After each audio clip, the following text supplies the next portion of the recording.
Hello, welcome to Zelf on the Shelf. Today we are joined by Nathan Daly. I've never said Nathan Dilly Dally. Is your name Nathan Dilly Dally? No, I've joked about changing it. Okay, he's Nathan Dilly Dally on Twitter. Half joked, because I've actually considered it. We're here today to talk to Nathan about his conversion therapy experience. You might have seen his face on some billboards around Utah recently. If you've been following what's the name of the organization that's been fighting Equality Utah. Okay, if you've been following Equality Utah's latest efforts, you may have seen him on Instagram or floating around in a YouTube video, but Nathan's been part of their efforts to try and ban conversion therapy. It unfortunately did not pass, right, the bill. Yeah, we have some tea to spill there. Okay, we can do that at the end. Let's spill some tea. So conversion therapy is I don't like calling it therapy, really. Yeah, it doesn't feel like it's abuse. So let's not be confused about that.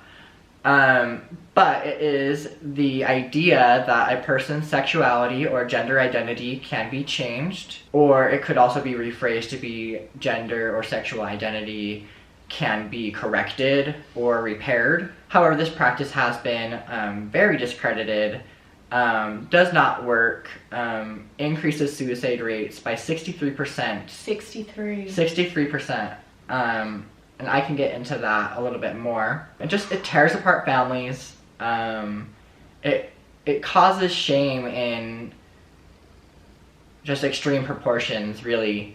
So like imagine feeling like you're different from the time you're little. And like internalizing that shame of like, oh, I'm different than other boys or girls or whatever you're deviating from, like whatever norm that we think is necessary. And then internalizing that difference as shame. And then you go into conversion therapy and you have all of the shame validated by someone who has a license in psychology. We trust psychologists typically, or therapists. And so to have one of them validate that shame, like no wonder it's so damaging. Yeah. Because like they're a professional, like and they should know better. Shame is the very thing that psychologists should be aiming to correct. Like shame is the driving force of so many mental dysfunctions. Okay, so tell us when you started getting conversion therapy and sort of how that came to be a thing in your life. I came out in high school when I was 15. As gay? Yes. Thank you, bipolar. We love that bitch. Anyway, so I came out, I was very out. My family, obviously, I think that initially my family didn't think I knew what I was talking about. They're like, you're too young to know. And so I was out at school, I was out at church, I was out at home. Well, I guess I wasn't as out at church as I thought I was, because not everyone knew, but I thought they did.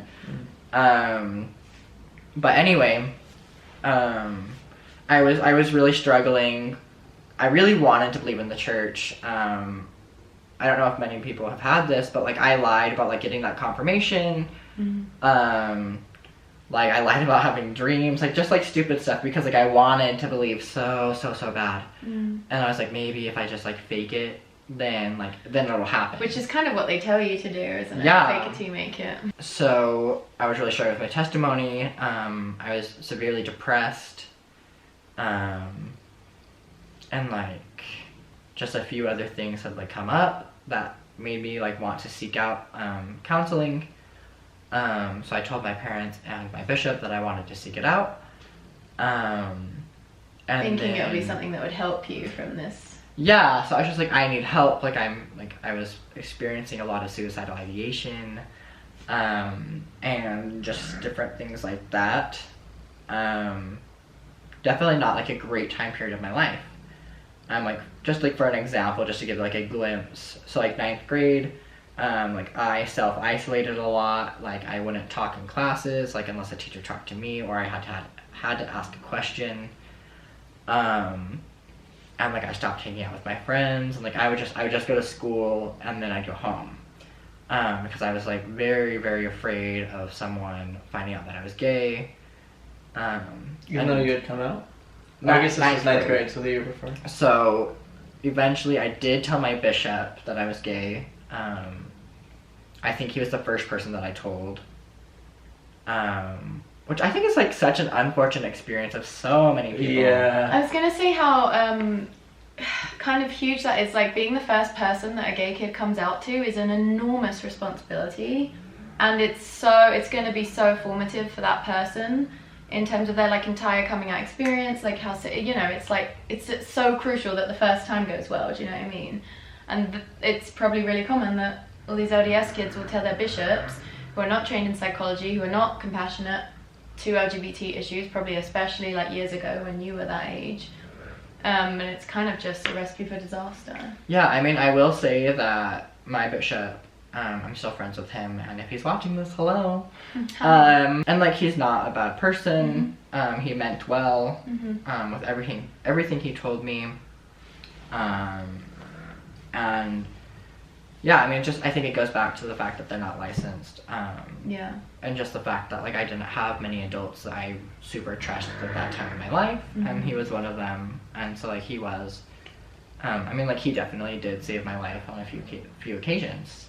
And it's like we got to give him credit where credit's due. Sure. But anyway, so I had come out to him, and like I was just having a lot of issues. 9th grade, so like I self-isolated. Anyway, didn't really have many friends. Would typically like just go home and cry. Really sad.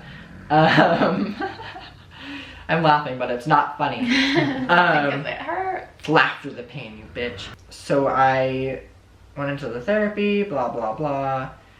We filled out some paperwork, and like here he kind of like he asked me like what my intention was with therapy, and I was like, well, like I'm experiencing depression and anxiety, and I'm also gay. And like to that he like along the lines of like he replied with like, oh, those are things that we can fix. So it was like structured as if it was like behavioral therapy, but it's like your sexuality isn't like a behavior. Right, it's like right. it's like a thing. Like yes, you behave because of your sexuality, but your sexuality is not a behavior. Right. But anyway, so he said like, don't cross your legs, wear more masculine clothing, like do these like upper body exercises, like women aren't going to like you if you're scrawny, like eat more, like play a team sport with other men. God. Like just all these crazy things. And then like part of the thing that made this therapy so like it was bad was that yes, I had looked at pornography, and like at the time I was convinced that I had like an issue with it. No, I was. I'm an addict. I watch it once every other week. Yeah, literally me. Like I was not watching it every day. It wasn't like super compulsive. Like It wasn't like just affecting your life. yeah. Well, I mean Yeah. it was, but it was because You're I was just being like shamed about it. Right, Yeah, you're yeah. a teenage boy. That's what happens. Yeah, That's how that exactly. works. God. So the therapist like told my parents like take his phone away, so I didn't have a phone that summer either. So basically my life was. That probably didn't help with the isolation. and No, stuff. I didn't. I was very like it became. We'll talk about this more in a minute. But basically that summer was working at McDonald's and going home, going to church, and going to the library. Like that was basically my entire life. So like throughout the summer, like I kept going, and initially I was like, okay, thank God, like there's something I can do. Like I can still stay in the church. I can still like figure out a way to marry a woman. I can still serve a mission. So you wanted to not be gay anymore? Oh yeah, like I had accepted that I was gay, but then I was like, oh, if there's a way to not be gay, then like Right. why would I not take that? Like And if a professional psychologist is telling you there's a way you cannot be gay, then you're gonna have hope. yeah, exactly. So anyway, we got more into that. He gave me all those aversion techniques. Like we would read scriptures. In therapy. In therapy. In therapy. Yeah. Oh, that should be illegal. He's still practicing today, which I feel very anxious about, and I wish that I had evidence because I would get him disbarred so fast. I didn't mention this aversion technique. It's like, I don't know why I forget about this one. I think it's just like a mental block I have about it, just because it was like a painful experience. But like anytime I had a gay thought, I was instructed to wear a rubber band, and then I'd snap it on my wrist. And then like oftentimes like to the point where like I would break skin and I would bleed because I'm a horny 16-year-old boy And the more you're trying to not think about something, the more don't think about the pink elephant. I'm a psychologist, but doesn't everybody know, like, whatever you resist persists? Like, how does drawing more attention to Everybody does not know that. I guess not. God. But psychologists really should. Yeah, so anyway, and like he had also been like a mission president, and like he would always talk about like, I feel so bad for these boys now, but he would like talk about like boys that he would call like, he would say like, oh no, they were like girly boys too, and then I fixed them. And I just want to state this very clearly for anyone who's watching this. There's nothing to fix about you. You are perfect. You are you, and we love you just how you are. Don't go to conversion therapy, because it won't do you any good, and you deserve to be loved and cherished, and you are worthy, and you don't deserve to be shamed for who you are. How misogynistic that like the worst thing that you could be was girly, like a girl, right? I'm like, I don't think that I am amazingly effeminate, but I'm also not like amazingly like masculine. Yeah, you're like, just you. Honestly, like, I feel like I'm honestly like, if I was gonna put on a scale, like I like between 10, like 1 and 10, I feel like I'm a 5. Perfect place to be, in my opinion. I'm shooting for a 5. Yeah, we're all trying to be at 5s by 2020. 5 by 2020. Join the challenge. Bernie, are you listening? But yeah, so just all those things like were building up, and like church was incredibly hard for me to attend. Like I would make it through sacrament meeting, and I'd make it through like Sunday school, but then like by the time I got to priesthood, like I would just cry. It was very angry and very sad time for me. And that like persisted even after the conversion therapy. How long were you in conversion therapy? So thankfully I realized what it was through a YouTube video, because I had figured out how to log onto my brother's laptop with a guest login. I think it was Connor Franta.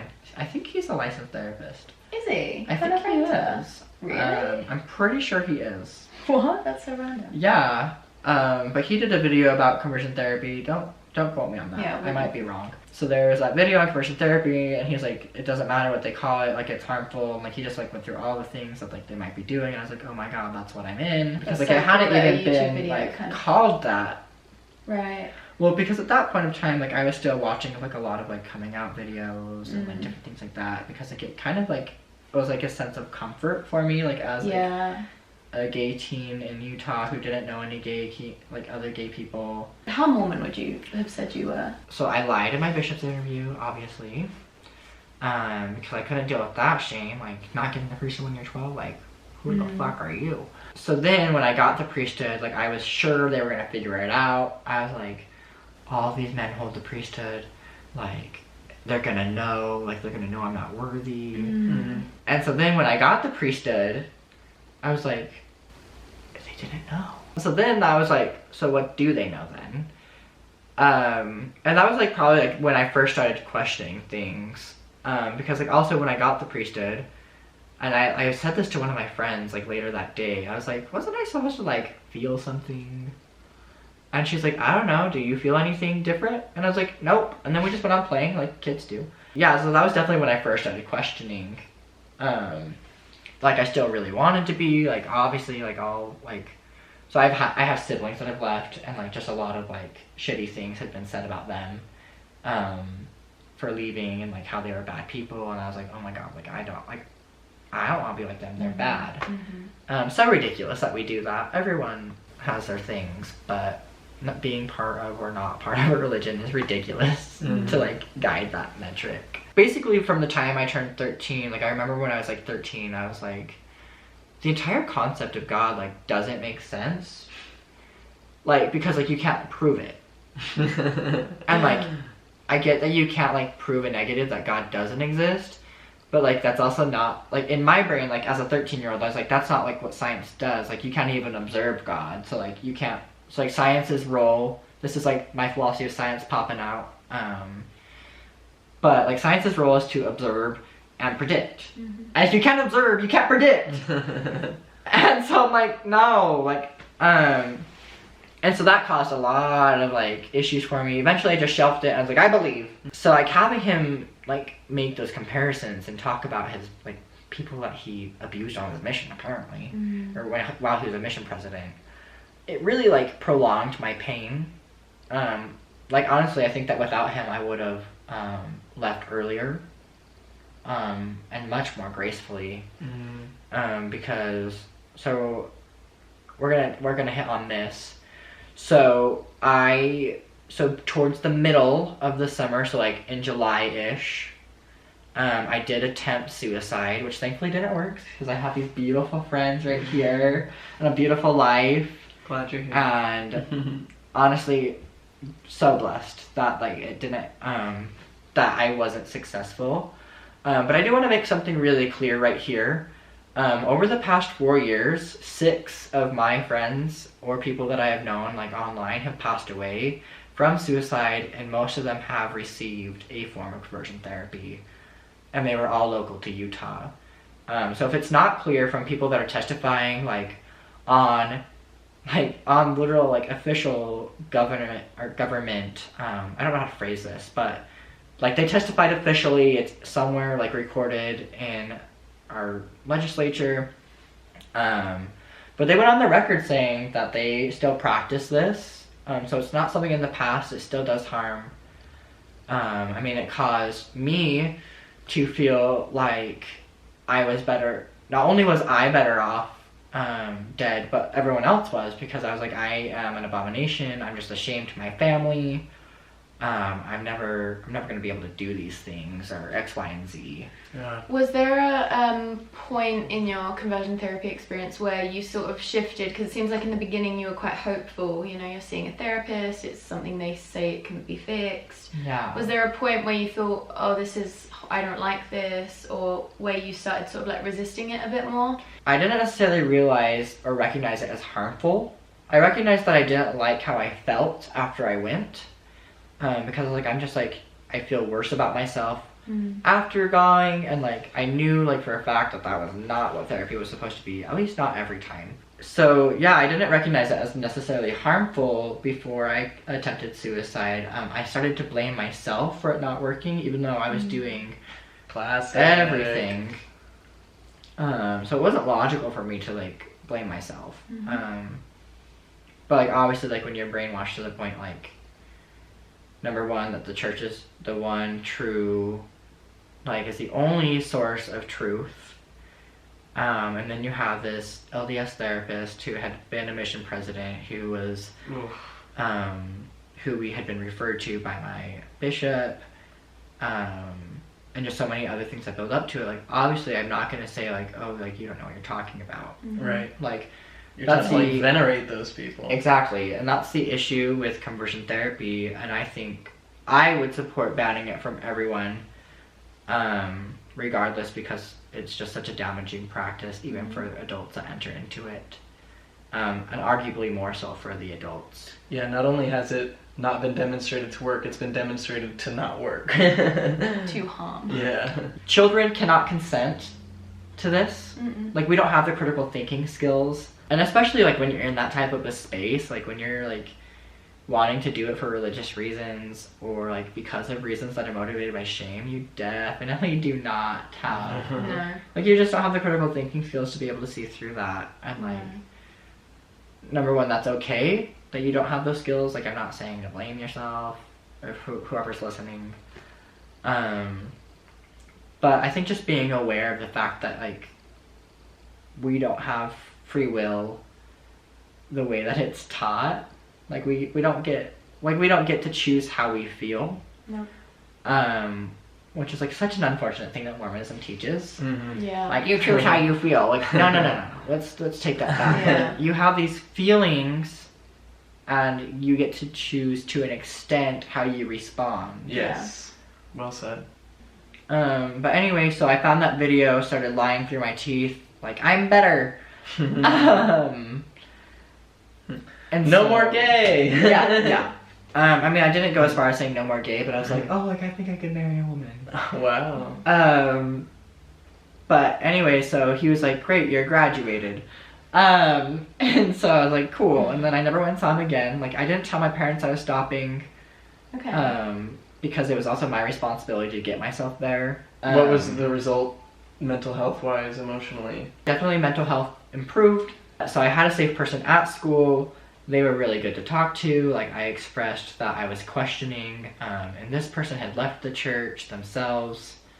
Well, I don't know if they had left the church. I don't want to say that. But I know that they weren't active.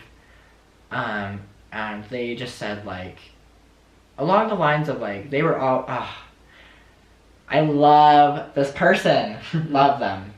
They really changed my life. Yeah, so this person was just, like, really influential for me. Really just helped me through that hard time. So now you're involved in activism. Yeah, Trying to ban conversion therapy. So I went and saw Boy Erased. Have you guys seen it? Oh, Not no, yet. I haven't. Really good. I Highly think I was recommend. worried to see it because I thought it would be too harrowing. It's a hard film to watch. It is. But for me, I cried through the entire thing. And my friend that I was with, I'm just gonna say he. So he leaned over to me and was like, do you want to leave? Like, we can leave. He didn't know that I'd been through conversion therapy. I hadn't super talked about it. I had mentioned it in passing, like, as jokes. Mm-hmm. But I'd never gone into, like, depth. But for me, that video was, or I guess video, it's a movie. It was, like, a really powerful reminder of, like, I did go through that thing, and that was super shitty, and, like, these similar things, like, obviously, like, no one was, like, hitting me with a Bible or anything like that, and, like, it was a licensed professional. It wasn't, like, a stay-in facility.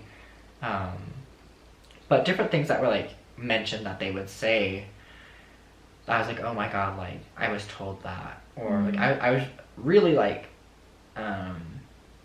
feeling those things again, like, as the movie progressed. And this sweet little lady that was sitting next to me after the movie, she's like, you look sad, do you need a hug? And I was like, yes, please. Aww. And, like, she just kind of talked to me a little bit afterwards. She was so sweet. We love people like that. Always give people hugs that look sad, but ask them first, because consent is important. Anyway, so, like, it was that movie, and then that was when I tweeted my initial conversion therapy thread that talked in greater detail about that experience. For the first time, I was very, very open about it. And then, I don't know if you follow this, but How to Heretic. Yeah. So I've become friends with them. Love them. Darling people. Love them. Anyway, and so he connected me with Troy Williams of Equality Utah. And so I got involved with the bill there, which led to me filming the video, talking about my experience, in a little bit more depth and, like, different detail. Then it led to me being on a billboard, and I spoke at a press conference. And I would like everyone to know that was my second time speaking publicly, so anyone that tells me, like, you weren't looking at the camera can eat my ass. Who's telling you that? Just a few people. Okay. They're like, why didn't you look at the camera? That's what Us through the course of this video. Yes. And then I testified in front of a committee before it was hopefully going to be passed on to the, I can never remember which one it passes to first. Is it the House? Just through the House. Yeah, so it was like a House committee. This bill had been supported by Governor Herbert, Lieutenant Governor Spencer Cox, several Republicans. It was put up by Senator Hall. It was supported by a lot of people, like so many people.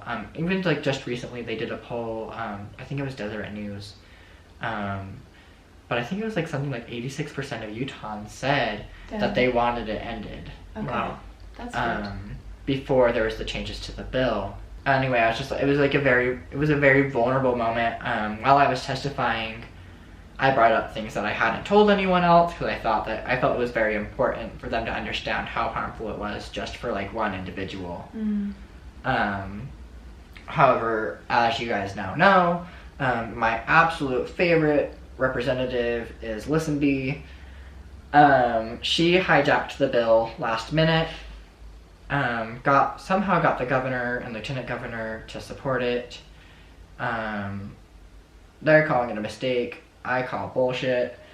It's not a mistake when every single LGBTQ group and suicide prevention group says, like, no, that bill is worse. Like, do not support that bill.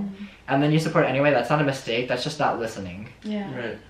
So they changed, so a bill passed, but it was not the original bill. Yes. Which is just So classic Utah legislature, isn't classic. it? Like the people being like, this is what we want. All of us and want the this. Utah legislature, which is what, like 90% They're Mormon? like, no, we actually need to get our paychecks It's from more these than lobbyists. 98% Mormon. Wait, really? Who's like, we're actually just gonna do whatever the church is We asking us actually to do. don't care what you guys think as citizens.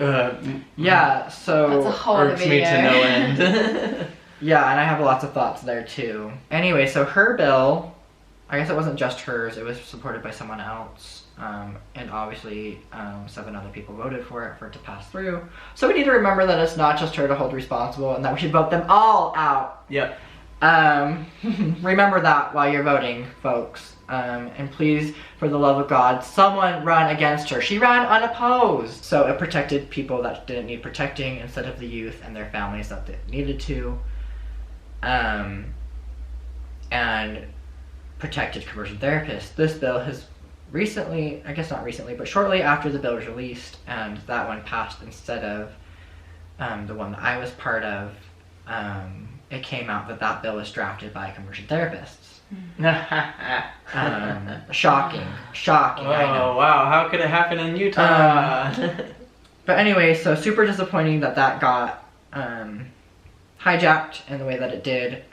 We all genuinely thought that it was going to pass. And it should have. We should have a culture of protecting youth and standing by legitimate science, which conversion therapy is not. So, sorry, I'm just want to be clear on the details. So it is now illegal to practice conversion therapy on gay youth? So, no. We pulled the bill. So Representative Hall pulled the bill and didn't push it forward. And so we tabled it until next year. So Why? currently, because the bill that was proposed was worse than the bill that we had.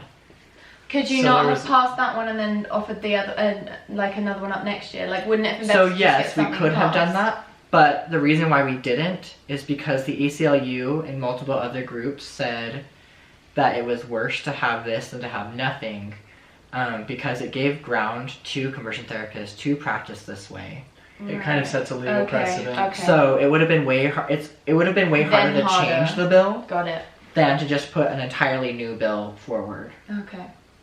So nothing's been done. Is Nothing. The story. Okay. So we have nothing. So people that are watching, if they want to get involved and support these efforts in Utah or anywhere, or just, you know, kind of do anything to contribute to the cause, what can they do? We'll leave links down below as well. But Yeah, so if you're here locally,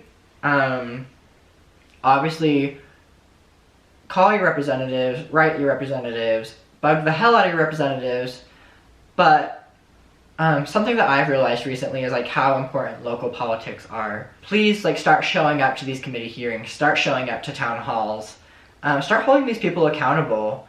Like a group of 20-year-olds, like young adults really forced the governor and lieutenant governor to give us an apology. There is power in showing up and making them know your name and know your face and that you care about this, because in reality, these legislators are only hearing from about 20 of their constituents regularly. So get involved in the process. If you're not super well trained with LGBTQ people, like how to handle these things, honestly, I would start first with getting a suicide prevention course. It's important for everyone, but LGBTQ youth are the most at risk for suicide. And I was lucky that my teachers and everyone else made suicide prevention their business, because suicide prevention is everybody's business. So M-Circle has been like really, really, really important in my healing. And so just being involved that way with getting these resources out, so you can donate to them. You can donate to Equality Utah, as they are often the forced driving legislation to protect youth and their families on top of LGBTQ adults. Other than that, like, if you're a person that has experienced conversion therapy, come forward. Like, if you feel comfortable and like it won't re-traumatize you, like I have a really, really good support system. And so that was why I was able to come forward and like talk about these things, because like I knew I'd be supported, and not everyone is that lucky. So I'm obviously like, if you won't be safe coming forward, then like please don't. If you're comfortable and in a safe place, like definitely come forward and say like, this is also my story. Because like something I was trying to constantly promote, and I still promote now, is like my story, like however sad it is, like it's not unique. And there are stories that are worse because they didn't make it through, like they passed away from suicide, which is abhorrent. And we shouldn't have to say that in 2019. Like, we're literally allowing discredited it's not scientific, it's discredited, and science operates off of proof. This has none.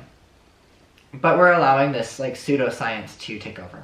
Anyway, to make a long story short, the main things that you can do are get involved with local politics. And also run against your shitty senators and representatives, please. We can all be senators. Yes. Bernie. Senator Bernie, right there, joining us He's today. like, don't talk to me, I'm in a furious mood. Well, thanks for watching today. If you want to support what me and Tanner are doing, you can support us on Patreon. We'll leave links down below. You can also make one-time PayPal donations or Venmo if that's your vibe. Yeah, we hope you enjoyed this video. If you have any suggestions for other things you want us to talk about, let us know. Alright, have a good one. Have a good one. And on one last note, it's homophobic to not support them. Give them your money. So true.